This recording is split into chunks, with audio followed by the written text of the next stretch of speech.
Okay, next question of the evening goes to Mr. Tito. For some time, meeting records have not been maintained in a timely manner by various boards and committees. What problems does this create for our town, if any? And what have you done or planned to do about this? Well, I think we'll just talk about the elephant in the room, and I'm sure that this question refers to planning board minutes. I'm very disappointed that the minutes aren't out quicker. Some of those minutes go back many years. We had an administrative assistant on our staff who didn't do a bunch of these minutes. Many of these minutes are from even before my tenure on the planning board. We've had several meetings on this, and we are getting them out as fast as possible. My email box right now is seeing 3 or 4 sets of minutes every week coming through that we're approving. It's very disappointing to me that they're not done faster, but right now we are very tight in terms of administrative help. Each planning board member actually has volunteered to look at DVDs and start doing minutes themselves. Thank you. Okay, thank you. Thank you, Mr. Tito. Mr. Pan, you are next. What problem? Sometimes meeting records have not been maintained in a timely manner by various boards and committees. What problems does this create for our town, if any? And what have you done or plan to do about this? Open meeting law suggests and states unequivocally that minutes need to be brought forward in a timely fashion. I believe it's 10 days. Seeing that Mr. Tito brought up the planning board, and that is the elephant in the room, by the way. 3 years is a long time to not be in compliance with open meeting laws. That is a problem for the town, because the discussion of transparency seems to be thrown around a lot in this town. And what better way to be transparent than to have minutes to look at? It is an open document. It's a public document for any citizen to go up to town office to discover the voting record of anybody on any board. And to not have these minutes available is a problem for the town. Okay, thank you, Mr. Pan. Mr. Foley, you are next. Yeah, the planning board is the elephant in this room. And the comment that was made that about a clerk and so on, you know, the buck stops with the chairman. You know, for 3 years to blame it on the clerk or anybody else is wrong. You know, I can't understand why it took this. What happened? You know, I have a good idea.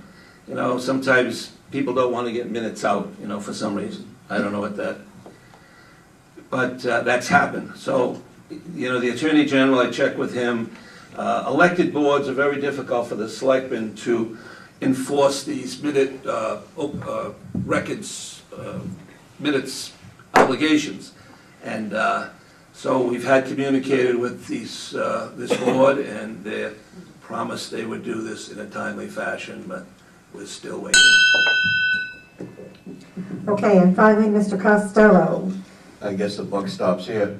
The thing is Mr. Payon said 10 days. Yes, on July 1st of last year, the state of Massachusetts passed a law that you must have the minutes done within 10 days.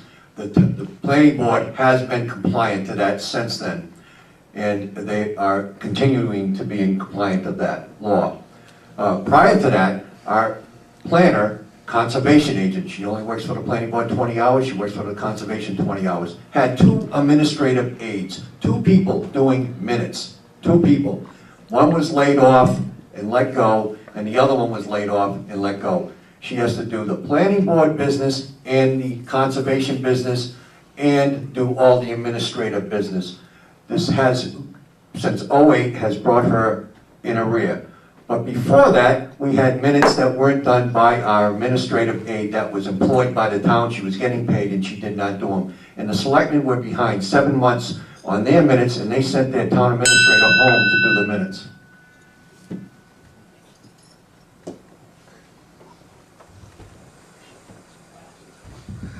Okay, the next question goes to you, Mr. Costello.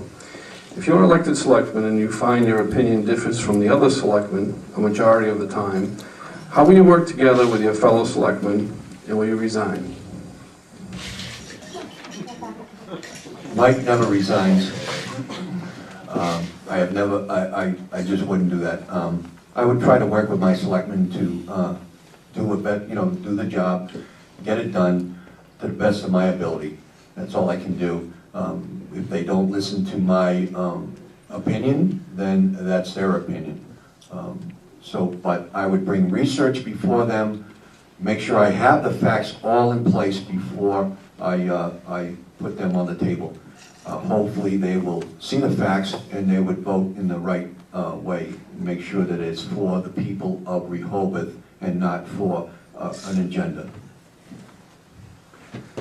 Thank you. The same question goes to you, Mr. Foley. If you're elected again and you find that your opinion differs from the other selectmen a majority of the time, how will you work together with your fellow selectmen, and would you resign? No, I've never missed a meeting. There's no resigning. There's only one person I know that's resigned as far as I can remember, and that was just recently. But I've been on the board for 3 years now, and I can say we had two chairmans prior to myself, very strong chairmans, ran the meetings well, both of them. They both gave me equal time to talk. I had never had any problems. And the only time we disagreed sometimes was with the appointments. And when a person's term is up, it's up. No one took people off of boards that didn't serve their time.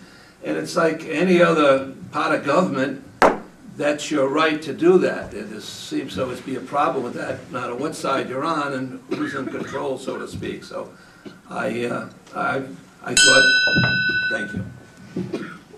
Mr. Tito, if you are elected and you find that your opinion differs from the other selectmen a majority of the time, how will you work together with your fellow selectmen, and will you resign? To take the second part first, absolutely no, I would never resign. Not because my opinion differed. I fully expect my opinion to differ from the other selectmen, at least part of the time. And that's part of what government is. And I think we can do it respectfully, and we can do it in a way that allows us to disagree and allows us to come through a consensus through a vote. And that's what being part of being on any board is. On the planning board, there are many times that I've been in the minority on a particular issue and voted that way, and vice versa. And I think that that's necessary for good government, and it's necessary for people to be able to see that and know that their government is working for them. So absolutely no, I would not resign, even if in the minority position. What's interesting to me is this question comes up because at this point, we always have two selectmen voting one way in lockstep, and that's not the way I would be. Mr. Payan, if you are elected and you find that your opinion differs from the other selectmen a majority of the time, how will you work together with your fellow selectmen, and would you resign? I love this question best of all. As a member of the school committee when I got on 3 years ago, I came onto that board with very different opinions from fellow school committee members. I wrote articles when I was campaigning, criticizing the administration for the budget and not holding teachers accountable and for the students not making AYP, adequate yearly progress. So, going on to that board after criticizing these folks wasn't the best situation for a freshman school committee member. Week in and week out, I was publicly humiliated on live TV and for my family to watch and for my neighbors to watch. But I did not back down. I did not quit. I fought tirelessly for the septic system project, for zero-based budgeting. I got on committees to try to do the best I could to make the necessary changes, and those were the reasons why I ran. Okay, thank you. Next question, we're going to start with Mr. Foley. The police chief incident has raised some questions in the public at large. If we could go back in time, how would you have handled this differently, or would you have done anything differently? First of all, the way I look at, I've had to look at those things, this whole issue is a little different for the average citizens, because I've been in executive session, there's a lot of things to discuss that I can't even disclose now, but the chief made an error. I, as my fellow selectmen and the community, was disappointed, very disappointed. Initially, when we first talked about it, the selectman who resigned here insisted that we put this person on administrative leave 2 or 3 months, have an investigation. People don't realize, or maybe they've been watching TV on Channel 10, what's been going on in this town. There's a lot of major issues that Chief Enos is right in the heart of it.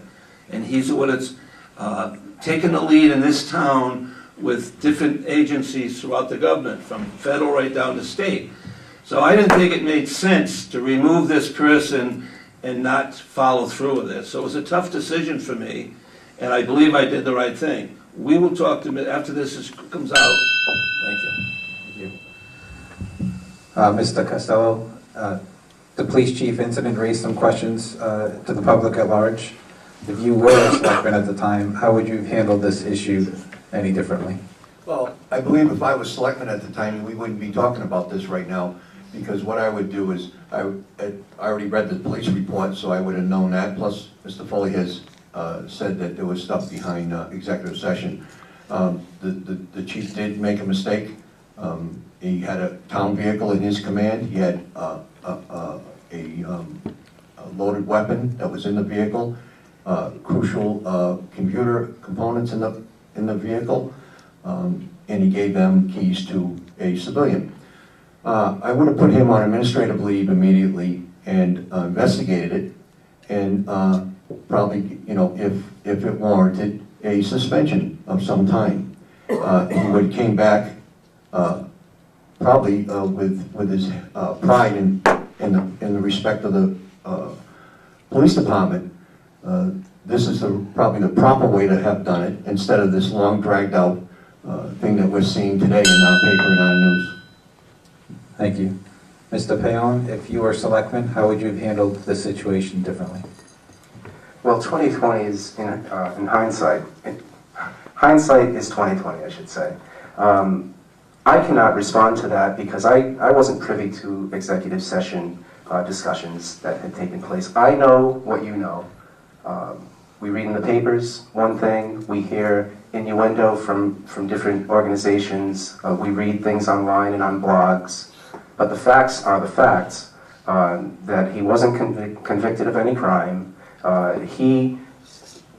This incident happened in a city that he worked, and from what I gathered, the folks, the fellow police officers on that police department, there's no love lost there. So if anything would have been improper, he would have been charged. So again, I only know what you know. So in order to make, I can't make any decision on that because I wasn't privy to the details. Thank you. Thank you. Mr. Tito, if you were selectman, how would you have handled this situation any differently, if at all? Thank you. First, I just want to say how proud and thankful I am for the vast majority of the Rehoboth Police Department. They do a fantastic job. They put their lives on the line every day for us, and they should be thanked. I thought that the investigation into the events at the Riviera Inn and the neighborhood was a failure from the selectmen. I thought that it was done poorly and done very superficially, and that's why we're in the situation we're in. We're now so far away from the events, it's going to be very difficult to anyone's satisfaction to figure out exactly what happened. I agree. I think he should have been put on administrative leave, at least for a short term, while a proper investigation was carried out immediately.